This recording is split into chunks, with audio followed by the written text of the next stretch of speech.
Hi friends, welcome to ಐಜಿಸ್ cooking channel. ಇವತ್ತಿನ ವಿಡಿಯೋದಲ್ಲಿ ನಾವು ತೊಂಡೆಕಾಯಿಯ ಡ್ರೈ ಪಲ್ಯವನ್ನು ಯಾವ ರೀತಿ ಮಾಡ್ಕೊಳ್ಬಹುದು ಕ್ವಿಕ್ಕಾಗಿ ಅಂತ ತೋರಿಸ್ಕೊಡ್ತಾ ಇದ್ದೀನಿ ಫ್ರೆಂಡ್ಸ್. ತುಂಬ ಈಸಿಯಾಗಿ ಮಾಡ್ಕೊಳ್ಬೋದು. ಅನ್ನಕ್ಕೆ ನಾವು ಸೈಡ್ ಡಿಶ್ ಆಗಿ ಇದನ್ನು ಯೂಸ್ ಮಾಡ್ಕೊಳ್ಬೋದು. ಜೊತೆಗೆ ರೊಟ್ಟಿ ಚಪಾತಿ ಜೊತೆಗೂ ಸಹ ಯೂಸ್ ಮಾಡ್ಬೋದು. ಕಾಬೂಲ್ ಕಡಲೆಯನ್ನು ಯೂಸ್ ಮಾಡಿಕೊಂಡು ಮಾಡಿ ತೋರಿಸ್ತಾ ಇದ್ದೀನಿ. ಬನ್ನಿ ಹೇಗೆ ಮಾಡೋದು ನೋಡ್ಕೊಂಡು ಬರೋಣ. ಗ್ಯಾಸ್ ಮೇಲೆ ಒಂದು ಪ್ಯಾನನ್ನು ಇಟ್ಕೊಂಡಿದ್ದೀನಿ. ನಂತರ ಇದಕ್ಕೆ ಒಂದು 2.5 ಸ್ಪೂನಷ್ಟು ಎಣ್ಣೆನ ಹಾಕ್ಕೊಳ್ತಾ ಇದ್ದೀನಿ. ಹಾಗೆ ಒಂದು ಅರ್ಧ ಚಮಚದಷ್ಟು ಸಾಸಿವೆನ ಸಹ ಯೂಸ್ ಮಾಡ್ತಾ ಇದ್ದೀನಿ. ನೋಡಿ, ಸಾಸಿವೆ ಚೆನ್ನಾಗಿ ಚಟಪಟ ಅಂತ ಸಿಡಿಬೇಕು. ನಂತರ ಇದಕ್ಕೆ ಉದ್ದಿನಬೇಳೆ ಹಾಗೆ ಕಡಲೆಬೇಳೆಯನ್ನು ಹಾಕ್ಕೊಳ್ಬೋದು. ನೋಡಿ, 1 ಸ್ಪೂನಷ್ಟು ಕಡಲೆಬೇಳೆ ಹಾಕ್ಕೊಂಡಿದ್ದೀನಿ. ಹಾಗೆಯೇ ಉದ್ದಿನಬೇಳೆನ ಹಾಕ್ಕೊಳ್ತಾ ಇದ್ದೀನಿ. ಒಂದು ಅರ್ಧ ಚಮಚದಷ್ಟು, ಒಂದು ಅರ್ಧ ಟೇಬಲ್ ಸ್ಪೂನಷ್ಟು ಹಾಕ್ಕೊಳ್ಳಿ. ನಂತರ ಇದು ಚೆನ್ನಾಗಿ ಕಲರ್ ಚೇಂಜ್ ಆಗಬೇಕು. ಅಲ್ಲಿ ತನಕ ಈ ರೀತಿ ಫ್ರೈ ಮಾಡ್ಕೊಳ್ಬೇಕಾಗತ್ತೆ. ನೋಡಿ, ಚೆನ್ನಾಗಿ ಎಣ್ಣೆಯಲ್ಲಿ ಇದು ಕೆಂಪು ಬಣ್ಣಕ್ಕೆ ಬರೋ ತನಕ ಒಂದು ಸ್ವಲ್ಪ ಕಲರ್ ಚೇಂಜ್ ಆಗಬೇಕು. ಅಲ್ಲಿ ತನಕ ಫ್ರೈ ಮಾಡ್ಕೊಳ್ಬೇಕು. ಹಾಗೆಯೇ ಕರಿಬೇವಿನ ಸೊಪ್ಪು ಸ್ವಲ್ಪ ಹಾಕ್ಕೊಳ್ತಾ ಇದ್ದೀನಿ. ನೋಡಿ, ಇದು ಸ್ವಲ್ಪ ಕಲರ್ ಚೇಂಜ್ ಆದ ನಂತರ ಇದಕ್ಕೆ ನಾವು ಈರುಳ್ಳಿಯನ್ನು ಸೇರಿಸ್ಕೊಳ್ಬಹುದು.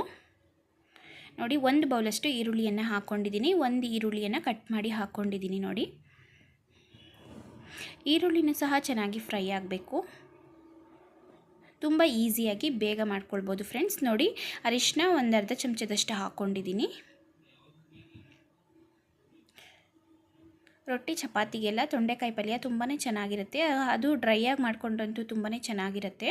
ನೋಡಿ, ಈಗ ಈರುಳ್ಳಿ ಹಾಕಿದ ನಂತರ ನಾನು ಕಟ್ ಮಾಡಿ ಇಟ್ಕೊಂಡಿರುವಂತಹ ಒಂದು 1/4 kg ತೊಂಡೆಕಾಯಿನ ಹಾಕ್ಕೊಂಡಿದ್ದೀನಿ. ಈಗ ಇದಕ್ಕೆ ಉಪ್ಪು ಹಾಕ್ಕೊಳ್ಳೋಣ. 1 ಸ್ಪೂನಷ್ಟು ನೋಡಿ ಉಪ್ಪನ್ನು ಹಾಕ್ಕೊಳ್ತಾ ಇದ್ದೀನಿ. ಉಪ್ಪು ನಿಮಗೆ ಎಷ್ಟು ಬೇಕು ನೋಡಿಕೊಂಡು ಹಾಕ್ಕೊಳ್ಬೇಕಾಗತ್ತೆ. ನೀವು ಯಾವ ಕ್ವಾಂಟಿಟಿಯಲ್ಲಿ ತಗೊಂಡಿರ್ತೀರ ನೋಡ್ಕೊಂಡ್ಬಿಟ್ಟು ಉಪ್ಪನ್ನು ಸೇರಿಸ್ಕೊಳ್ಳಿ. ಹಾಗೆ ನೋಡಿ, ಈಗ ಇನ್ನೊಂದು ಸತಿ ಉಪ್ಪು ಹಾಕಿದ ನಂತರ ಮಿಕ್ಸ್ ಮಾಡ್ಕೊಳ್ತಾ ಇದ್ದೀನಿ ಚೆನ್ನಾಗಿ.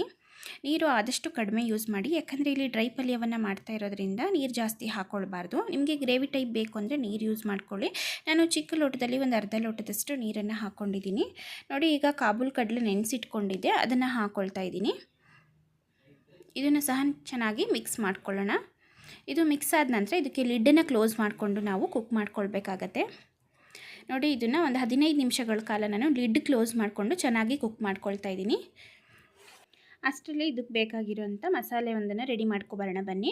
ಅರ್ಧ ಬೌಲಷ್ಟು ತೆಂಗಿನಕಾಯಿಯನ್ನು ತೊಗೊಂಡಿದ್ದೀನಿ. ನೋಡಿ, ಈ ರೀತಿ ಪೀಸ್ ಮಾಡಿಕೊಂಡು ತೊಗೊಂಡಿದ್ದೀನಿ. ತೆಂಗಿನಕಾಯಿಯನ್ನು ತುರಿಬೇಕಾದರೂ ಯೂಸ್ ಮಾಡ್ಕೊಳ್ಬೋದು. ತೆಂಗಿನಕಾಯಿಯನ್ನು ತುರಿದು ತೊಗೊಳ್ಬೋದು.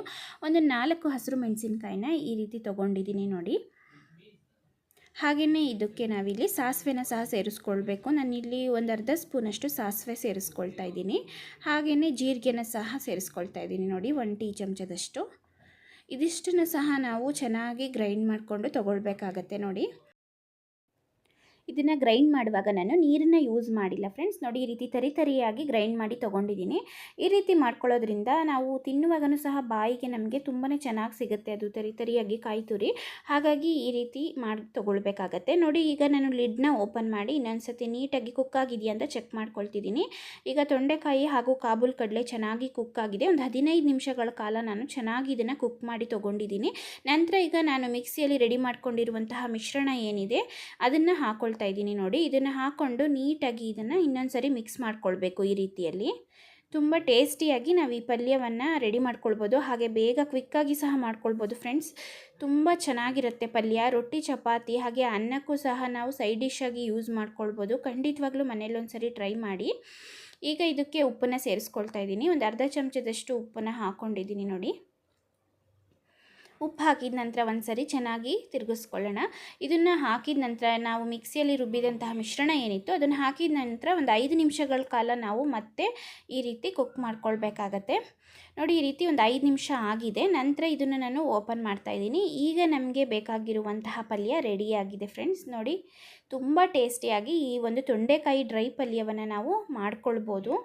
ಯಾವ ಹೋಟೆಲ್ ರುಚಿಗೂ ಸಹ ಕಡಿಮೆ ಇರೋದಷ್ಟು ಚೆನ್ನಾಗಿ ಹೆಲ್ದಿಯಾಗಿ ಯಾವುದೇ ರೀತಿಯ ಹೆಚ್ಚು ಮಸಾಲೆಯನ್ನು ಯೂಸ್ ಮಾಡಿಕೊಳ್ಳದೆ ನಾನು ಮನೆಯಲ್ಲೇ ಈ ರೀತಿಯಾಗಿ ಮಾಡಿ ತೋರಿಸಿದ್ದೀನಿ. ಖಂಡಿತವಾಗ್ಲೂ ಸಹ ನೀವು ಮನೇಲಿ ಒಂದು ಸರಿ ಟ್ರೈ ಮಾಡಲೇಬೇಕು ಈ ರೀತಿ ಫ್ರೆಂಡ್ಸ್. ಖಂಡಿತವಾಗ್ಲೂ ಚಪಾತಿ ರೊಟ್ಟಿ ಜೊತೆಗಂತೂ ತುಂಬ ಟೇಸ್ಟಿಯಾಗಿ ಇರುತ್ತೆ. ಟ್ರೈ ಮಾಡಿ ಹೇಗೆ ಬಂತು ಅಂತ ನಿಮ್ಮ ಅಭಿಪ್ರಾಯನ ನನಗೆ ಕಾಮೆಂಟ್ನಲ್ಲಿ ತಿಳಿಸೋದನ್ನು ಖಂಡಿತ ಮರಿಬೇಡಿ. ಹಾಗೆ ನನ್ನ ವಿಡಿಯೋಸ್ ಎಲ್ಲ ನಿಮಗೆ ಇಷ್ಟ ಆಗ್ತಿದ್ರೆ ಖಂಡಿತ ಲೈಕ್ ಮಾಡಿ ಹಾಗೆ ಶೇರ್ ಮಾಡಿ ಫ್ರೆಂಡ್ಸ್. ನೋಡಿ ಲಾಸ್ಟಲ್ಲಿ ಕೊತ್ತಂಬರಿ ಸೊಪ್ಪನ್ನು ಹಾಕ್ಕೊಂಡು ಚೆನ್ನಾಗಿ ಒಂದ್ಸರಿ ಮಿಕ್ಸ್ ಮಾಡ್ಕೊಳ್ತಾ ಇದ್ದೀನಿ. ಟೇಸ್ಟು ಇನ್ನೂ ಸಹ ಚೆನ್ನಾಗಿ ಬಂದಿರುತ್ತೆ ಕೊತ್ತಂಬರಿ ಸೊಪ್ಪನ್ನು ಹಾಕೋದ್ರಿಂದ. ನೋಡ್ತಾ ಇರ್ಬೋದು ಬಿಸಿ ಬಿಸಿಯಾದಂತಹ ಕಾಬೂಲ್ ಕಡಲೆ ತೊಂಡೆಕಾಯಿ ಪಲ್ಯ ರೆಡಿಯಾಗಿದೆ ನೋಡಿ. ಇದನ್ನು ಈಗ ಸರ್ವ್ ಮಾಡ್ಕೊಳ್ಬೋದು ನಾವು.